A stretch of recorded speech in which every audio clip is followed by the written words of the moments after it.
Hey everybody, it's Jason Blaha here, and once again it is time for a bench press day. First upper body day in a week. Last Thursday was my last one, and then I pretty much took a couple of training sessions off.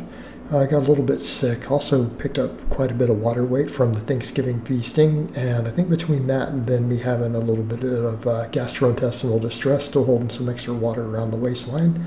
But I'm going to go ahead and tighten my diet up a little bit further coming this weekend. Going to make some changes, adjusting my foods a little bit. I'm going to go ahead and drop my dietary fat back down low and eat more carbs. Because I've realized while cutting here, I do want to increase my training volumes. And in order to do that, I'm probably going to need more carbohydrates in my diet. So that pretty much means I'm going to be on carbs and protein, right? Because I want to keep the protein really high, but I also feel like I need at least 200 grams of carbs, right? If not more, right? 200 to 300 grams just to be able to get through the training. And I want to slowly bring my work capacity up. You know, I did a little bit of heavier fives for a little bit, and I'm like, let's go ahead and just take the volumes back up, because I feel like when I was eating a little more carbs while cutting, right, and doing a little bit more reps, things were flowing a little bit better, right? I enjoy the heavy fives. I do like the 5x5s, and I think that can be a good way to go, but I have to realize that, look, I need to quit worrying about weight on the bar and just get real strong at my 10s. I need to get lots of volume, and I need to be focusing on stimulating as much hypertrophy as I can, improving work capacity, just getting into shape. So for today's workout, again, I did a 5x10 on the bench, although a couple of sets it was like 8.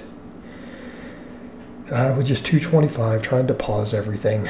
Doing these pretty much flat back, and that's the idea. Flat back, nice wide grip. Want to work the chest. And I realized, you know, I don't care so much about the tricep aspect, and I'll just do triceps, right? There's a solution. Same thing here with pull-ups. I'm still not feeling 100%. I've noticed my strength didn't feel great today. And I think some of that was just my body getting really inflamed when I got a little bit sick. And I think some of it was the Thanksgiving junk. My body just didn't agree with it. Just didn't agree with it, right? I had signs of all sorts of general inflammation in the body, right? Picking up extra water from it.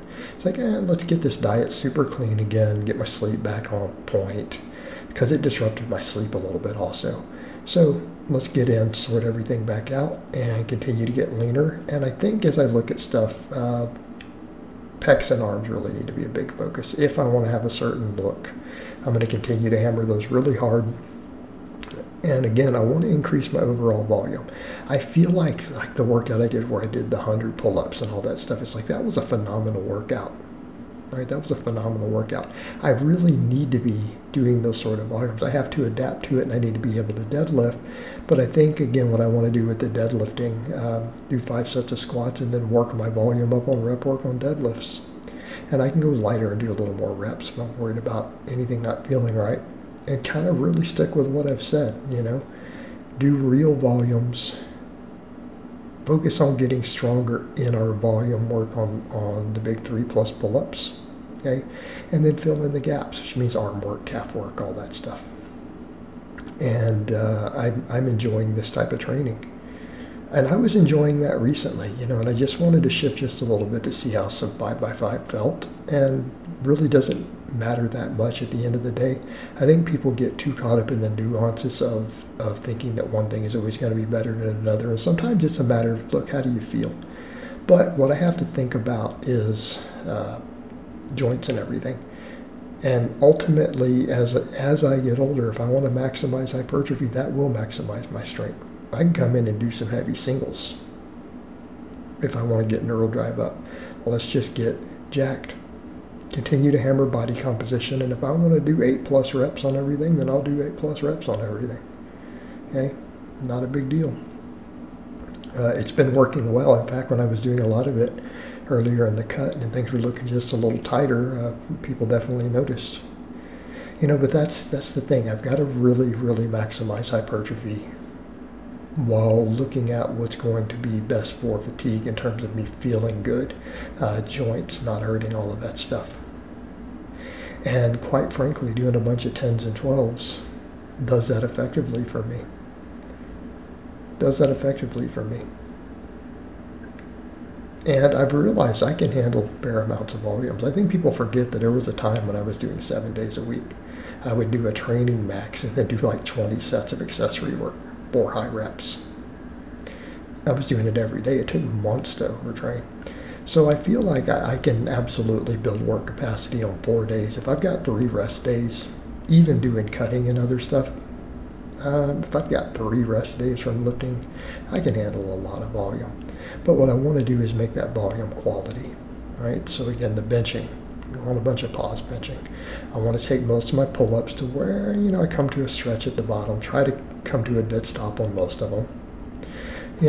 But I need to focus more on that. So today, because again, I was didn't get the best sleep last night, still not feeling perfect after the holiday feast, and then basically, guys, in short, I had diarrhea.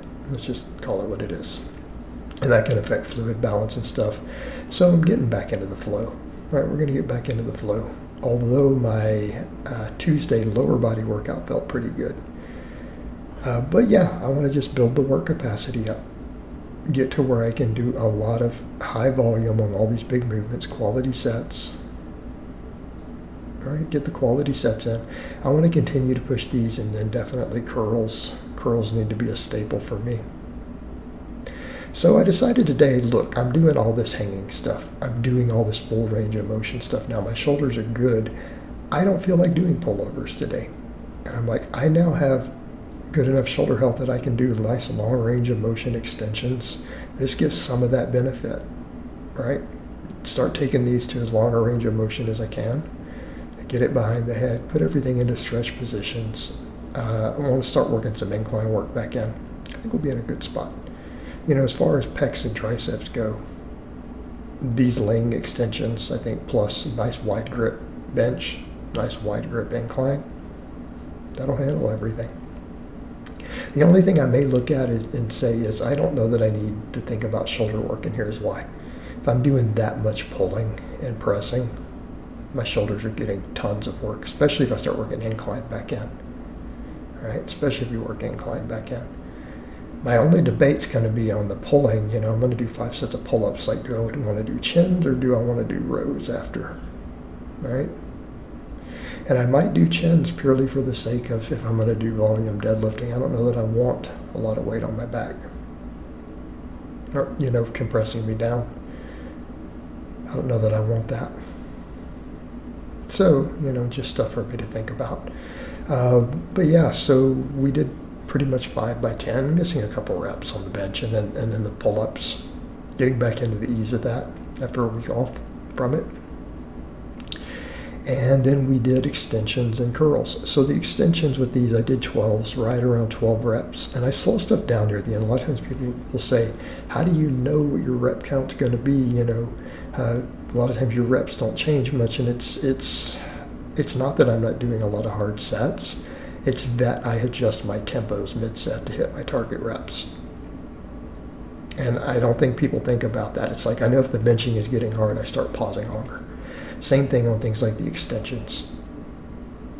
Simple little things like, if I want this to be really challenging on the curls around rep 10, I just try to squeeze a little harder at the top and maybe fight against the eccentric a little bit more on a couple of reps to make sure that right around 10 is that I don't really have much left, right? That I'm within 1 rep of failure. That's where I do a little bit of tempo stuff. I do things like that just to make sure the sets are terminated or very close to failure or 1 rep away, or do fail right about the rep count that I want. Assuming I have estimated correctly, right? So it ends up being 5 by 10 or 5 by 12 to 13, stuff like that. Again, it's just the way that I train, and I can do that on benching. I can do that on pull-ups. To make it more difficult, I can do longer pauses at the bottoms on these movements. So again, these are things that we can do to ensure set quality. So that if we say, I want this to be about 10 reps or 12 reps or whatever we're aiming for, we can adjust the tempo deeper into the set to keep it close to failure. while just training the rest of the set normal. Again, in ensuring that we're fatiguing all the muscle fibers that we want. But yeah, I mean, I need the volume, and I think again for me, really pecs and arms are going to be the name of the game. That's really what I'm going to have to build up as I continue to get leaner. Obviously, we want to stimulate everything, but I'm definitely going to put a focus on those. Very much thinking of them like a bodybuilder. Which is why we're going to do these long range of motion curls. That's why we're going to do the long range of motion extensions, right? Trying to work muscles through a nice, long, solid range of motion. Okay. Because it's not about, for hypertrophy, it's not about the squeezing and contracting. It's about working the muscle, right? Saying, can I work these muscles through their complete functions? Can we get to those deeper fibers? Can we get into some of these stretch positions? Can we add some extra range of motion? Just like we go higher on the curl, hits a little more brachialis. Whereas in the bottom half before that, we get up high, it's mostly bicep. Okay, so on and so forth. All right? Same thing with these extensions, making sure we get the long head with the stretch. So I did 5 sets of each of these. It ended up being 5 sets of bench, 5 sets of pull-ups, 5 sets of curls, 5 sets of laying extensions, and then I did a high rep set of band press downs to failure afterwards. Again, because I didn't add a second press, just to make sure the triceps got a really good pump, right? I wanted to make sure they got a really good pump, because I feel like, again, my triceps really could use a little bit of extra work and volume as we go. But the pressing is part of that. People have to remember that. The pulling and the pressing absolutely affects our biceps and triceps. Don't kid yourself and think that it doesn't. But in my case, because my arms have tended to generally lag behind, my torso, just due to my structure. And it literally is because of my bone structure. I have wide shoulders and thick rib cage, so there's just more meat there. And then I have long arms, so they're harder to fill out. Okay. Is what it is. So again, that's going to need to be a focus. For someone else, that might not need to be the case. All right, someone else might really need to hammer their lats hard. For me, those things grow easy. Right? They grow easy. But by that same token, I don't feel biceps easily. It's very hard for me to feel biceps on an exercise. And it's not the stuff that people recommend. And you get people who are like, well, if you just did this with a concentration curl, you'd feel it. And I'm like, no, I don't. I really don't. The only time I feel biceps is if I have some sort of heavy eccentric loading. Okay? That's it. That's the only time I ever feel my biceps. I don't feel them at all on a concentration curl, like a strict one. It's a weird thing. And probably one reason I've struggled with bicep development. And then, of course, we finished up with some band press downs. But overall, good workout. Not the best in the world. It was okay. But we'll take it. We're going to keep working the volumes back up because I feel like that was working really good. Again, replace a lot of the fat in my diet with some carbs as we continue to trim down. So I hope it's been informative, and I will talk to you guys next time.